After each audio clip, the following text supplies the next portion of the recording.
Richard Spencer attracts the high heat of controversy wherever he surfaces, like in Charlottesville 2 months ago when ugly confrontation turned deadly.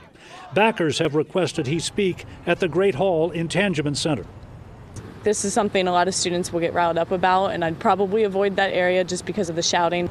The UC campus is a small city of 44,000. We asked around about the simmering free speech white supremacy issue. I just think that he's a very closed-minded person, and he shouldn't be able to come to a public university where it's very diverse. It's everybody's right to have that, to be able to voice their opinions, and I think, and I don't agree with it at all, but I still think that even wrong opinions should have a platform. Under a Friday deadline and the threat of being sued, I will now call for an executive session. UC trustees talked it over privately with their legal team. We are looking at the contingencies associated with an event like this. That would be security. Students we spoke with mentioned their safe space and worry campus could be compromised if a Spencer event mushrooms to a national stage level.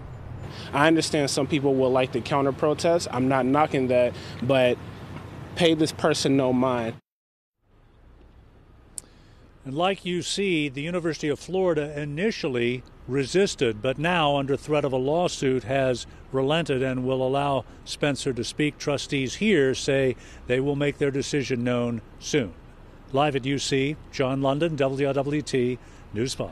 All right, John, a 7-year-old boy is among the dead in a quadruple murder in southeastern Ohio that happened overnight. It all happened in Pedro, Ohio, in Lawrence County, about 2.5 hours southeast of where we are. 4 people were found dead in this home. Police say that the boy's body was hidden in the home, took a while to find. Another person came to the home after the initial attack and was stabbed several times. A person of interest in the case, 23-year-old Aaron Lawson, has not yet been found. A man is rushed to the hospital overnight after a shooting in Roselawn. This all happened right along Brookcrest Drive. Police say the man is expected to recover, thankfully, from his injuries. So far, no one's been arrested. She brought an entire area together. Visitation just beginning now for 14-year-old Maya Collins. The Mason girl died last week after that long battle with cancer. And WLWT News 5's Curtis Fuller live for us outside of St. Susanna Church with more on how Maya touched so many lives. Curtis? Well, Mike and Cherie, just look at the parking lot and the number of cars here. That shows how she's touched so many lives. This little girl, her short life is just a reminder to all of us that anyone can make a difference in this world, even in the face of adversity. No one was a fiercer, funnier girl than Maya Collins. She used her voice and inspired not only our community, but thousands of people from across the country. We're so moved by her and her story. People throughout Mason have rallied behind this little girl who taught us all about the meaning of courage in the face of something very frightening. Cancer, it keeps touching so many of us, and it's why so many of us feel so passionate about we have to find a cure, we must do better. Maya was always an ambassador, and her family, for the Leukemia and Lymphoma Society here in the Tri-State, who does incredible work. Maya was diagnosed with leukemia back in 2011. We saw her go into remission twice. Then last year, it was back to St. Jude's. The cancer was back. The city of Mason recently paid tribute to Maya with a proclamation and a day in her honor.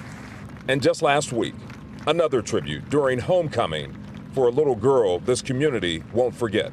Maya loved the color blue, and she certainly was royal, and we honored that by wearing blue. Our kids obviously wanted to honor Maya and her impact on them, and so when she passed away last week, it was our homecoming week, and they switched the homecoming game theme to be blue in her honor and lit up the stands. Thousands and thousands of people wearing blue in her honor. You know, I talked to Maya's mom just a few moments ago before the visitation began. First, she wanted to thank everyone for their prayers and their support, and she says Maya lives on through everyone else's generosity. Folks have up here in Mason and this family, they've started a fund to raise money. Believe it or not, they've raised already $30,000 to support St. Jude's, and she says the best way to remember Maya is to continue to support efforts like that. Reporting live, I'm Curtis Fuller, WLWT News 5. Curtis.